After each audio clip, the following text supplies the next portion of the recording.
Je n'aurais jamais pensé qu'une réunion de famille se transformerait en une véritable embuscade. C'était juste après que mon jeune frère Kyle ait épousé Emma, une fille douce mais très naïve. Ils avaient seulement 21 ans, sortaient tout juste de l'école, sans économie et avec de grands rêves. À leur mariage, mes parents ont fait grand cas de leur soutien, disant qu'ils pouvaient emménager chez eux jusqu'à ce qu'ils se remettent sur pied. J'ai pensé que c'était une offre généreuse, presque trop généreuse connaissant mes parents. Mais dès que le mariage fut terminé, les choses ont pris une tournure abrupte. Mes parents ont commencé à trouver des excuses pour expliquer pourquoi Kyle et Emma ne pouvaient pas rester avec eux. Ils ont affirmé qu'ils étaient trop occupés, qu'ils avaient beaucoup à faire et que leur maison n'était pas prête pour 2 personnes de plus. C'était absurde. Je connaissais la vérité, ils ne voulaient pas renoncer à leur confort.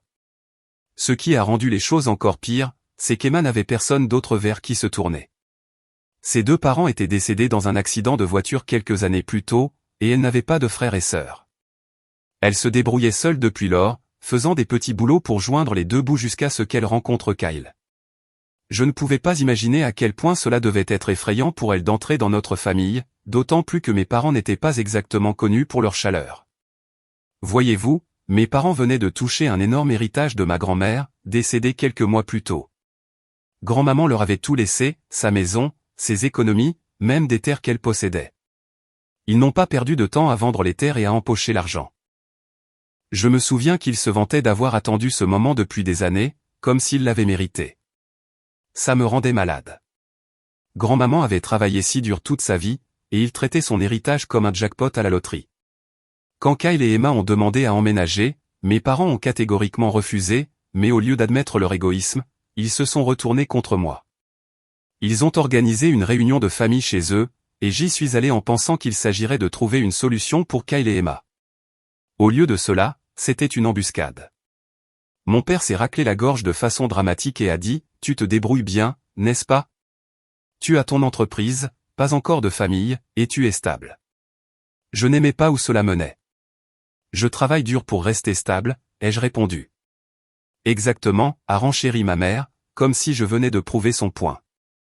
Kyle et Emma sont une jeune famille. Ils ont besoin d'aide, et nous avons décidé que tu devrais contribuer à hauteur de $500 par semaine pour les aider. J'ai figé. Ai-je bien entendu? Excusez-moi, ai-je demandé. Tu te débrouilles mieux que nous tous à ton âge, a dit mon père, et comme tu n'as pas encore d'enfants ni de femmes, tu peux te permettre de les soutenir. C'est juste, la famille soutient la famille. Je n'en croyais pas mes oreilles. Vous plaisantez, n'est-ce pas? Vous venez de recevoir tout cet argent de grand-maman, et vous me demandez de leur verser $500 par semaine? Pourquoi ne pouvez-vous pas les aider? Ma mère m'a fait signe de la main comme si c'était une question stupide. Nous avons 1 million de dépenses. De plus, nous en avons assez fait. Nous vous avons élevés tous les 2 et vous avons amenés à l'âge adulte. Maintenant, c'est à ton tour d'aider la famille. L'audace de tout cela m'a fait bouillir le sang. Ils avaient passé toute leur vie à profiter de la générosité de grand-maman, et maintenant qu'ils avaient son argent, ils ne pouvaient pas se donner la peine de lever le petit doigt pour leur propre fils, et ils pensaient que j'étais la solution? Non, ai-je dit fermement. Je ne vais donner $500 par semaine à personne. J'ai mes propres dépenses, et mon entreprise ne tourne pas toute seule. Si vous pensez que je me débrouille bien, c'est parce que je travaille dur, pas parce que j'ai de l'argent à jeter par les fenêtres. Le visage de mon père s'est durci. Alors, c'est ça? Tu vas laisser ton frère galérer parce que tu es trop radin pour l'aider. Radin, ai-je rétorqué. C'est vous qui êtes assis sur l'argent de grand-maman, et vous ne pouvez même pas les laisser rester chez vous. N'essayez pas de me culpabiliser pour que je nettoie votre merde. Vous avez dit à Kyle et Emma qu'ils pouvaient rester chez vous, alors pourquoi ne tenez-vous pas votre parole au lieu de me refiler le bébé? La réunion s'est terminée en une dispute, mes parents me traitant d'égoïste et d'ingrat. En sortant en trombe, je ne leur ai pas parlé pendant 1 semaine. Je savais que j'avais pris la bonne décision, mais j'avais l'impression d'avoir déclaré la guerre à ma propre famille. J'étais loin de me douter que ce n'était que le début. J'ai passé la semaine suivante à essayer de ne plus penser à tout ça. J'étais toujours en colère, mais honnêtement, j'étais plus déçu. Je n'aurais pas dû être surpris. Mes parents avaient toujours été égoïstes, mais c'était un nouveau bas, même pour eux. Ils avaient tout ce dont ils avaient besoin, et au lieu d'aider Kyle et Emma, ils ont décidé de faire de moi un bouc émissaire. Puis, un soir, Kyle m'a appelé à l'improviste. J'ai failli ne pas répondre, mais quelque chose m'a dit de décrocher. « Et, on peut se voir ?» a-t-il demandé. « J'ai besoin de te parler. » Je pouvais voir qu'il était sérieux, alors nous nous sommes retrouvés dans un restaurant près de mon appartement plus tard dans la soirée. Il avait l'air épuisé, avec des cernes sous les yeux, les cheveux en bataille. Emma n'était pas avec lui, ce qui était inhabituel. « Je suis désolé pour l'autre soir », a-t-il commencé. « Je ne savais pas que maman et papa allaient faire ça. Si j'avais su, je ne les aurais pas laissés t'entraîner là-dedans. »« Ce n'est pas de ta faute, » ai-je dit, mais sérieusement, qu'est-ce qui se passe? Ils vous ont promis que vous pouviez rester chez eux. Pourquoi n'y êtes-vous pas? Kyle a soupiré et s'est frotté le cou. Ils ne veulent pas de nous. Ils ont dit à Emma et à moi qu'ils étaient trop occupés et qu'il était temps de se débrouiller seuls. C'est n'importe quoi, mais que puis-je faire? Nous avons squatté chez un ami, mais nous ne pouvons pas rester là beaucoup plus longtemps. Entendre ça m'a fait bouillir le sang encore une fois. Mes parents l'avaient convaincu qu'ils le soutiendraient pour ensuite lui retirer le tapis sous les pieds au moment où cela devenait gênant, et maintenant Kyle et Emma étaient pratiquement sans abri, essayant de recoller les morceaux de leur vie. Je ne sais pas quoi faire, a admis Kyle. Je ne te demande pas de nous donner de l'argent chaque semaine. Je ne veux pas, mais il a hésité, puis a continué, j'ai juste besoin d'un peu d'aide pour démarrer. J'essaie de lancer une petite entreprise.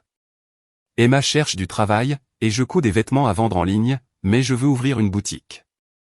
J'ai des croquis prêts, mais je n'ai pas l'argent pour les matières premières ou le loyer. Je n'ai rien dit au début. Une partie de moi était encore en colère de voir toute cette situation me retomber dessus, mais le ton de Kyle était différent de celui de mes parents. Il n'essayait pas de me faire sentir coupable ou de me forcer la main.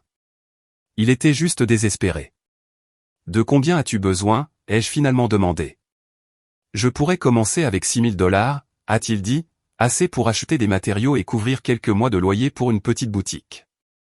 Je te jure que je te rembourserai dès que je pourrai. J'ai juste besoin de faire démarrer ça. » Je pouvais voir qu'il le pensait. Kyle n'était pas comme mes parents. Il n'était pas paresseux ou prétentieux. Il avait juste besoin d'un coup de pouce. Pourtant, j'ai hésité. Je n'étais pas sûr que c'était une bonne idée, et je détestais l'idée d'encourager le comportement de mes parents, mais Kyle ne demandait pas l'aumône. Il avait un plan, et il était prêt à travailler pour cela. « D'accord, ai-je dit. Je vais te prêter l'argent, mais ça reste entre nous. Maman et papa n'ont pas besoin de le savoir. » Le visage de Kyle s'est illuminé de soulagement. « Merci. Sérieusement, merci. Je vais faire en sorte que ça marche, je te le promets. » Je lui ai donné l'argent quelques jours plus tard, et fidèle à sa parole, Kyle l'a utilisé pour louer un minuscule atelier et acheter des fournitures pour sa ligne de vêtements. Il n'a pas gaspillé un centime. Pendant ce temps, mes parents continuaient à raconter des bêtises sur la façon dont j'étais radin et égoïste. Ils ont dit à tous ceux qui voulaient les entendre que j'avais refusé de soutenir Kyle et Emma, me dépeignant comme le méchant de la famille. Des proches ont commencé à m'envoyer des SMS et des commentaires passifs-agressifs sur les réseaux sociaux. La famille est de la famille, disait-il. Comment peux-tu tourner le dos à ton frère? Je les ai ignorés. Je ne devais d'explication à personne, et je ne devais certainement rien à mes parents, mais autant que j'essayais de ne pas y penser, tout ça me laissait un mauvais goût dans la bouche. Pendant ce temps, Kyle et Emma ont emménagé dans un studio bon marché près de sa boutique. Emma a trouvé un emploi à temps partiel, et Kyle a commencé à coudre comme un fou. Chaque fois que je prenais de leurs nouvelles, il semblait plus déterminé que jamais à faire fonctionner les choses. Ce n'était pas facile, mais il le faisait, et les voir se battre m'a fait réaliser que j'avais pris la bonne décision. Mes parents pouvaient dire ce qu'ils voulaient, mais je n'allais pas laisser leur avidité me rabaisser. J'étais loin de me douter que cette décision allait tout changer pour nous tous. Les choses ont empiré avant de s'améliorer. Quand mes parents ont réalisé que je ne céderais pas à leur plan de $500 par semaine, ils ont redoublé d'efforts dans leur campagne de dénigrement. Soudain, j'étais le méchant de chaque réunion de famille, de chaque conversation. Je n'avais même pas besoin d'être là, ils s'assuraient que mon égoïsme soit au centre de chaque histoire qu'ils racontaient. Les proches y croyaient aussi. Mon téléphone a commencé à exploser de SMS critiques, une jeune famille a besoin d'aide, et tu ne peux même pas te bouger. C'est honteux. Tes parents ont tellement fait pour toi, comment peux-tu leur tourner le dos maintenant? J'espère qu'un jour, quand tu auras besoin d'aide, les gens seront plus gentils avec toi que tu ne l'as été avec Kyle et Emma. C'était exaspérant.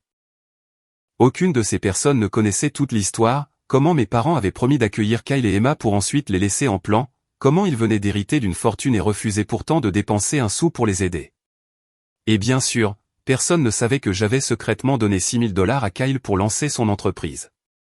J'aurais pu me défendre. J'aurais pu tout expliquer et retourner la situation contre mes parents, mais quel était l'intérêt? Ils avaient déjà empoisonné le puits. Alors je me suis tu. S'ils voulaient faire de moi le méchant, qu'ils le fassent. Je n'allais pas me justifier auprès de gens qui ne se souciaient pas de la vérité. Mais ça ne s'est pas arrêté là. Mes parents ne se contentaient pas de parler. Ils voulaient me faire payer, au figuré comme au littéral. Ils ont commencé à répandre des rumeurs lors des réunions de famille selon lesquelles mon entreprise était probablement en train de faire faillite, et c'est pourquoi j'étais si avare. Tu sais, a apparemment dit ma mère à l'une de mes tantes, il fait comme s'il avait tout en main, mais je pense qu'il est en difficulté. C'est la seule raison pour laquelle il n'aiderait pas son frère. Ma tante, Dieu merci, m'a en fait appelé pour me demander si j'allais bien. Je l'ai assuré que mon entreprise allait bien, mais le mal était fait. Pendant ce temps, Kyle travaillait sans relâche. Il avait loué la plus petite vitrine dans un quartier pas terrible de la ville, mais il s'en sortait. Emma jonglait avec son emploi à temps partiel et aidait dès qu'elle le pouvait. Je passais de temps en temps pour prendre de ses nouvelles, et chaque fois, j'étais impressionné. Il avait transformé la petite boutique en quelque chose de réel, des rangées de vêtements faits à la main, des étagères avec ses créations, même un petit coin avec une machine à coudre où il travaillait sur des commandes personnalisées. Un soir, environ 3 mois après son ouverture, je suis passé après les heures de fermeture. Kyle était assis derrière le comptoir, entouré de croquis et de chutes de tissu. Il a levé les yeux quand je suis entré et a souri. « J'ai vendu 5 pièces aujourd'hui, a-t-il dit. 5. C'est génial, mec. Comment ça se passe en général, ai-je demandé en lui tapotant l'épaule. Il s'est penché en arrière sur sa chaise, l'air fatigué mais fier. C'est lent, mais ça se fait. Les gens commencent à le remarquer, le bouche à oreille fonctionne. J'ai regardé autour de la boutique, en admirant tout le travail qu'il y avait mis. Je suis fier de toi, ai-je dit. Tu fais en sorte que ça arrive. Il a souri, mais son sourire s'est vite évanoui. Je déteste juste la façon dont les choses se passent avec la famille, a-t-il dit. Maman et papa. Je ne sais même plus quoi leur dire. Et je sais qu'ils te rendent la vie infernale. Ne t'inquiète pas pour ça, lui ai-je dit. Ils ont toujours été comme ça. Tu le sais. Oui, mais ce n'est pas juste. Ils devraient t'aider, pas te démolir. Je déteste qu'ils t'entraînent là-dedans. J'ai haussé les épaules, mais ces mots sont restés avec moi. Il avait raison, ce n'était pas juste, mais je n'allais pas laisser la toxicité de mes parents ruiner ce que Kyle et Emma construisaient. Ce que je ne savais pas, c'est que la prochaine action de mes parents allait faire passer les choses à un niveau supérieur. Ils ne se contentaient pas de ruiner ma réputation, ils voulaient s'assurer que Kyle et Emma n'oublient jamais qui ils pensaient être les vrais méchants. Je pensais que la mesquinerie de mes parents avait atteint son apogée. Je me trompais. Environ 4 mois après que Kyle ait ouvert sa boutique, j'ai reçu un appel de lui à l'improviste. Il avait l'air ébranlé. « Maman et papa viennent de passer à la maison », a-t-il dit. « Tu ne croiras pas ce qu'ils viennent de faire. » Au début, j'étais confus. Mes parents avaient été si peu présents pour Kyle et Emma depuis le mariage que je ne pensais pas qu'ils savaient même où ils habitaient, mais d'une manière ou d'une autre, ils les ont retrouvés. Ils sont venus comme s'ils venaient prendre des nouvelles, a continué Kyle, faisant semblant de s'inquiéter pour nous, demandant comment nous allions, si nous avions besoin de quoi que ce soit.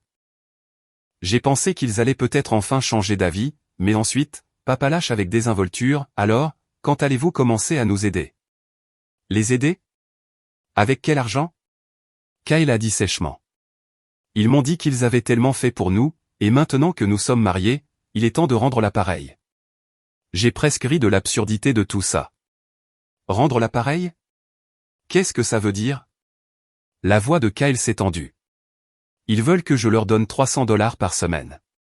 Maman dit que ce n'est pas seulement pour eux, c'est pour la famille, et qu'Emma et moi avons la responsabilité de contribuer maintenant que c'est grâce à eux que nous sommes ici. J'ai senti ma tension artérielle monter. Tu plaisantes, n'est-ce pas? Ils n'ont presque rien fait pour vous depuis le mariage.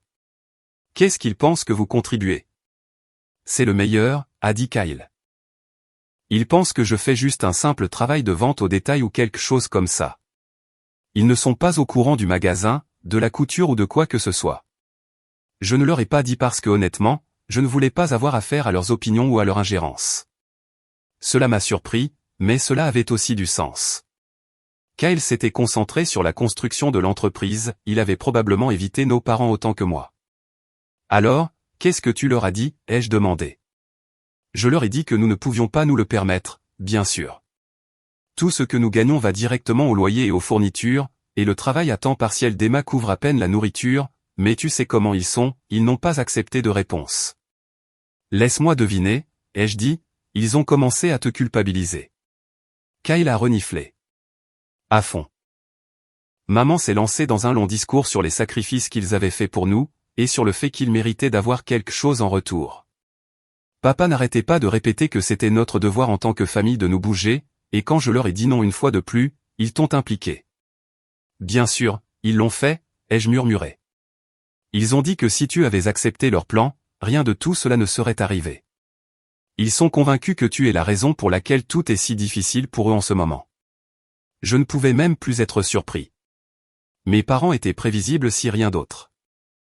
Quand les choses ne se passaient pas comme ils le voulaient, ils cherchaient toujours quelqu'un d'autre à blâmer, et apparemment, j'étais toujours leur bouc émissaire préféré. Alors, et maintenant, ai-je demandé à Kyle. Ils ont dit que si je ne commençais pas à les aider, je ne devrais pas m'attendre à ce qu'ils soient là pour nous à l'avenir. J'ai laissé échapper un rire amer. Être là pour vous? Ils n'ont fait que vous rendre la vie plus difficile depuis le mariage. Exactement, a dit Kyle, mais tu sais comment ils déforment les choses. Ils font croire qu'on leur doit notre vie juste parce qu'ils nous ont élevés. J'ai secoué la tête même s'ils ne pouvaient pas me voir. Ne te laisse pas intimider par eux. Vous vous débrouillez très bien sans eux. Concentrez-vous sur la boutique et laissez-les faire leur crise de colère. Je sais, a dit Kyle, bien qu'il ait l'air fatigué. Je déteste juste la façon dont ils n'arrêtent pas de t'entraîner là-dedans. Tu ne mérites pas ça. Ne t'inquiète pas pour moi, lui ai-je dit. Je fais face à leurs conneries depuis des années, je peux gérer ça. Kyle m'a remercié avant que nous ne raccrochions, mais je pouvais voir que toute la situation lui pesait. Emma et lui étaient déjà à bout de souffle pour joindre les deux bouts, et maintenant ils devaient gérer le stress supplémentaire que nos parents leur imposaient. Ce qui m'a frappé, cependant, c'est à quel point nos parents étaient déconnectés de la réalité. Ils ne connaissaient pas la boutique, les heures que Kyle passait au travail, ni comment Emma travaillait pour les maintenir à flot. Ils supposaient juste que Kyle flottait dans la vie, et cette hypothèse leur a facilité la tâche pour demander de l'argent. Je savais que ce n'était qu'une question de temps avant qu'ils n'essaient d'aggraver les choses. Mes parents n'étaient pas du genre à laisser tomber, ils étaient sur le point de pousser les choses encore plus loin, et je sentais une tempête arriver. Il n'a pas fallu longtemps avant que Kyle n'atteigne son point de rupture. Quelques jours après que mes parents l'aient pris par surprise avec leur demande ridicule d'argent, il m'a rappelé. « Je n'en peux plus », a-t-il dit. Emma et moi en avons parlé hier soir, on en a fini avec maman et papa. Plus d'appels, plus de visites, plus de culpabilité. On les coupe complètement. Je me suis penché en arrière sur ma chaise et j'ai laissé les mots s'infiltrer. Tu es sûr? C'est une grande étape. Ouais, je suis sûr, a-t-il dit. Ils l'ont clairement fait comprendre. Tout ce qu'ils font, c'est prendre et prendre.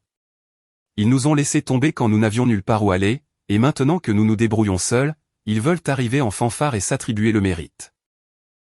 J'en ai marre qu'ils nous fassent sentir qu'on leur doit quelque chose. Je ne pouvais pas contredire ça. Nos parents avaient franchi la ligne plus de fois que je ne pouvais en compter, mais je savais aussi à quel point ils pouvaient être vindicatifs. Tu sais qu'ils vont déformer ça, n'est-ce pas, ai-je prévenu. Kyle a soupiré. Qu'ils le fassent. J'en ai marre de jouer à leur jeu. Ils peuvent dire ce qu'ils veulent. Je veux juste me concentrer sur Emma et le magasin. Fidèles à leur habitude, mes parents n'ont pas perdu de temps à dire à tous ceux qui voulaient les entendre que leurs enfants les avaient abandonnés. Ils nous ont dépeints comme ingrats, égoïstes et sans cœur, omettant commodément toutes les façons dont ils avaient échoué envers Kyle et Emma. Pendant un certain temps, les proches ont semblé y croire. J'ai commencé à recevoir les mêmes SMS passifs-agressifs que je recevais depuis des mois. Vos pauvres parents, a écrit un cousin. Ils ont tellement fait pour vous et Kyle. Je ne sais pas comment vous faites pour dormir la nuit. Je les ai ignorés. À ce moment-là, j'avais appris à ne pas gaspiller mon énergie à me défendre auprès de personnes qui n'entendaient qu'un seul côté de l'histoire. Mais au fil du temps, la situation a commencé à changer. Le point de rupture pour le reste de la famille est survenu lorsque mes parents ont essayé de reproduire leur manigance habituelle avec quelqu'un d'autre. La sœur de ma mère, tante Linda, avait récemment vendu sa maison et réalisé un profit décent. Naturellement, mes parents ont vu des signes de dollars. Ils se sont présentés chez Linda un soir, sans y être invités, et ont commencé à laisser entendre qu'ils pourraient vraiment avoir besoin d'aide pour les dépenses familiales. Mais tante Linda n'était pas comme Kyle ou moi. Elle n'a pas hésité à les dénoncer. Apparemment, elle les a démolis juste là, dans son salon, énumérant chaque chose égoïste qu'ils avaient faite au fil des ans.